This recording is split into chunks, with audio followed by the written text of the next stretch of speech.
जय जय शिवधारा, जय जय शिवधारा, जय जय शिवधारा। हमारा किसी भी काम में अगर मन नहीं लगता तो इसमें एक बड़ा कारण है कि हमने उस काम को अपना मकसद नहीं बनाया, उद्देश्य नहीं बनाया।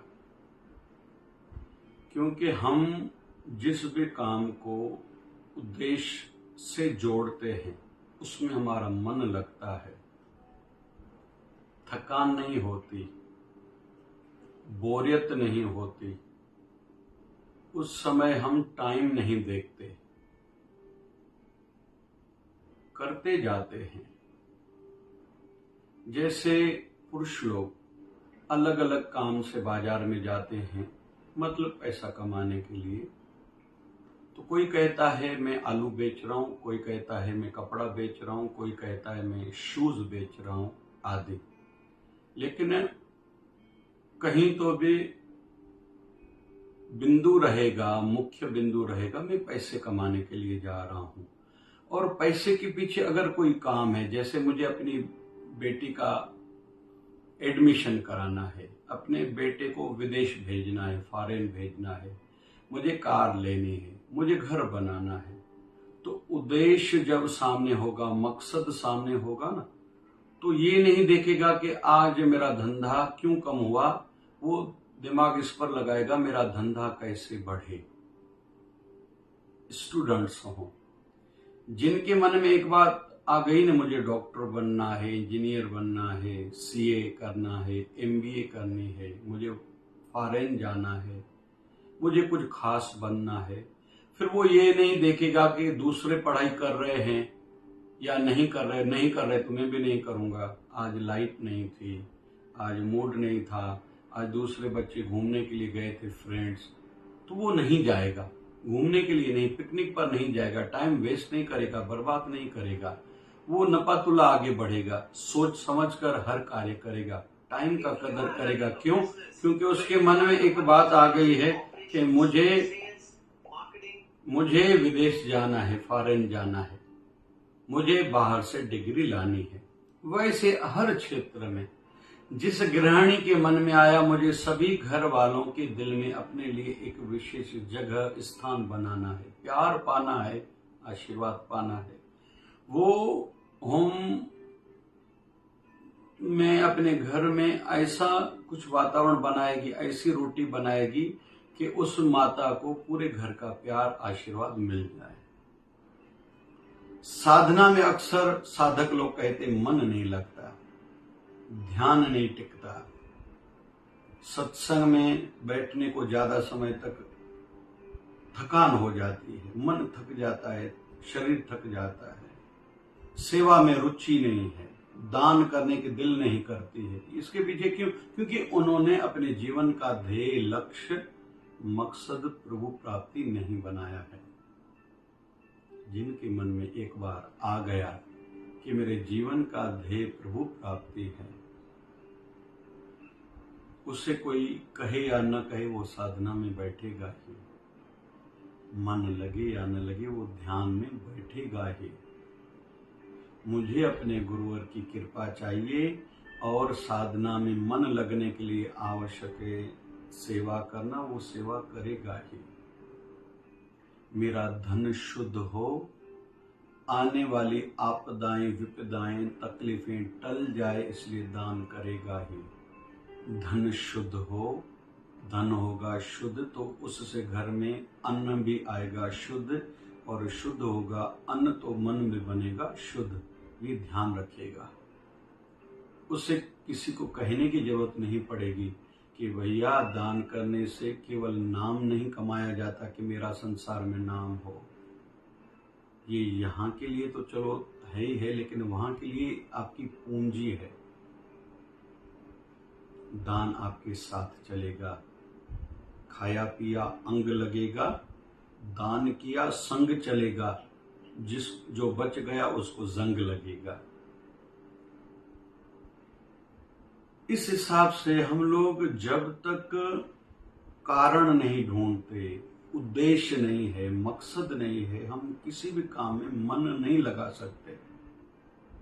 मन लगाने का ये सरल तरीका है कि मैं ये काम क्यों कर रहा हूं। फिर कैसे खुद ही आ जाता है, ढूंढ लेता है आदमी। अभी छोटा सा और निवेदन, हमने मकसद जीवन का बनाया क्या है, इस पर भी बहुत कुछ फर्क पड़ता है। बहुत लोग फजूल की बातों में अपने मकसद को जोड़ देते हैं। मुझे अमुक को व्यक्ति को, किसी फलां व्यक्ति को गिराना ही जीवन का मकसद है। मुझे किसी को धरती पर लाना ही, आसमान से गिराना ही मेरे जीवन का मकसद है। नहीं, मुझे कुछ बनना है, कुछ करना है, खास करना है, जिसमें मेरा, मेरे परिवार का, मेरे गुरुदेव का, जिस सत्संग में मैं पंथ से, संत से, संप्रदाय से जुड़ा हूं, उसका नाम भी ऊंचा हो, मेरे परिवार का नाम ऊंचा हो, मेरे समाज का नाम ऊंचा हो। हम लोग भागवत महापुराण में देखते हैं कि भक्ति महारानी नारद मुनि जी को कहती है, मेरा दक्षिण में जन्म हुआ, कर्नाटक में मैं बड़ी हुई, लेकिन आते आते मैं गुजरात में क्षीण हो गई, लेकिन वृंदावन धाम में आई, फिर से मैं जवान हुई। ये भागवत महापुराण में भक्ति महारानी नारद मुनि जी को बता रही है। लेकिन हम लोग आज की राजनीति में देखेंगे कि गुजरात का बड़ा योगदान है। स्वतंत्रता से देखेंगे, लोहा पुरुष भी वहीं से, हमारे महात्मा गांधी जी भी वहीं से। वर्तमान में कई संत, मुरारी बापू जी हों, संत हमारे आशाराम जी बापू जी हों, हमारे किरीट भाई जी हों, रमेश भाई ओझा जी हों, हमारी कनकेश्वरी देवी जी हों, अधिकतर ये महापुरुष सभी गुजरात से हैं। तो प्रांत का भी नाम आता है, समाज का भी नाम बढ़ता है अगर कोई विशेष व्यक्ति कुछ विशेष करता है तो। फिर धर्म का भी नाम बढ़ता है। हिंदू धर्म में हिंसा का कोई प्रावधान नहीं, जगह ही नहीं है। हिंदू किसी पर आक्रमण, अटैक नहीं करेगा, किसी को सताएगा नहीं, तो धर्म का नाम भी हुआ। फिर राष्ट्र का, हमारा भारत किसी को छेड़ता नहीं, ये भारत की पॉलिसी है, तो देश का भी नाम हुआ। फिर ऐसे भी इंसान होते हैं क्या जिससे इंसानियत का दर्जा ऊपर हो गया, या इंसान से शब्द से ही हमें नफरत हो गई। मतलब कोई अच्छा करता है तो कहते हैं कि ऐसा भी इंसान होता है, ये तो भगवान है, या किसी ने ऐसा खराब काम किया, अरे इंसानियत नाम सुनने से ही मुझे नफरत हो गई। इंसान ऐसे होते हैं, तो किसी के खराब काम करने पर ऐसे भी प्रतिक्रिया आती है, फीडबैक आता है। तो हम लोग मंजिल, मकसद, लक्ष्य जीवन का कुछ विशेष बनाएं। मुझे जल्दी भक्ति की सिद्धि पानी है, तो 2 घंटे 40 मिनट कम से कम रोज बैठूं।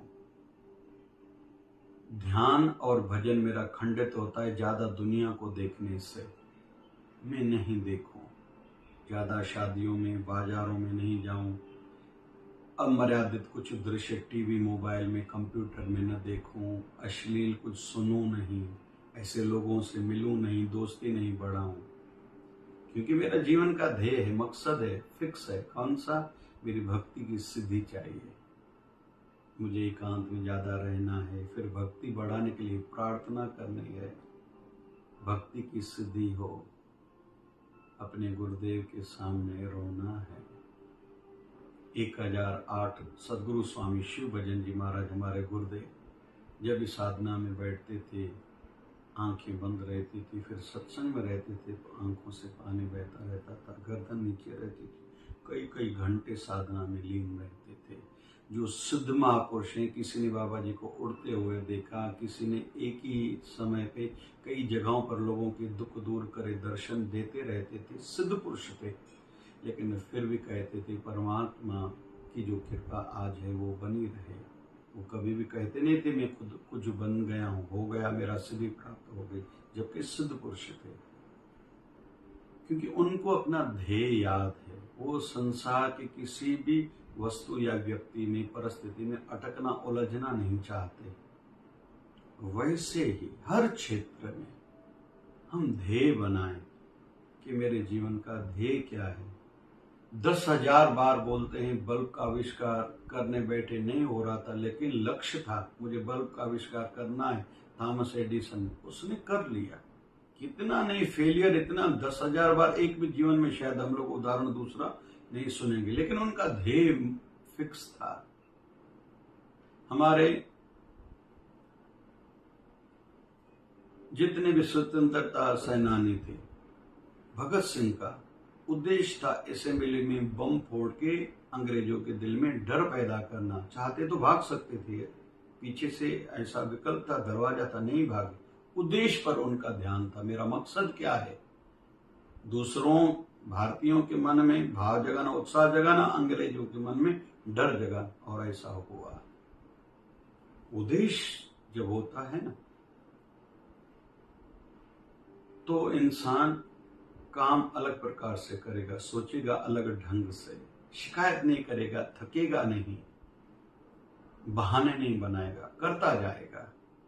ऐसे हर क्षेत्र में स्टूडेंट्स जिनको कुछ विशेष बनना है, करना है, पढ़ना है, वो बहाने नहीं बनाते। बहाने कौन बनाते हैं? जिनको कोई मकसद ही नहीं है। इसलिए जितना हो सके फजूल का भी कुछ हम लोग, फजूल का भी कुछ उद्देश्य न बनाएं, काम का कोई उद्देश्य बनाएं। मुझे स्वास्थ्य को ठीक रखना है, वॉक करेगा, वो ऐसी डाइट खाएगा जो स्वास्थ्य के लिए आवश्यक हो। जिससे स्वास्थ्य बिगड़े वो वैसा काम ही नहीं करेगा, वैसा खान पान नहीं करेगा। और जिनके उद्देश्य में स्वस्थ शरीर, हेल्दी लाइफ है ही नहीं, वो कुछ भी खाएगा, पिज्जा खाएगा, बर्गर खाएगा, पैसे भी खर्चेगा, स्वास्थ्य भी बिगाड़ देगा। बड़ी आयु वाले शुगर कोई निमंत्रण देंगे और उनको आज नहीं तो कल हार्ट की बीमारी होगी, ब्लड प्रेशर होगा ही। तो उद्देश्य अगर ध्यान में रहेगा तो हम लोग ठीक पथ पर आगे बढ़ते रहेंगे। अभी हर किसी को निश्चित खुद करना है और उसी दिशा में, उस डायरेक्शन में आगे बढ़ना है। जय जय शिवधारा, जय जय शिवधारा।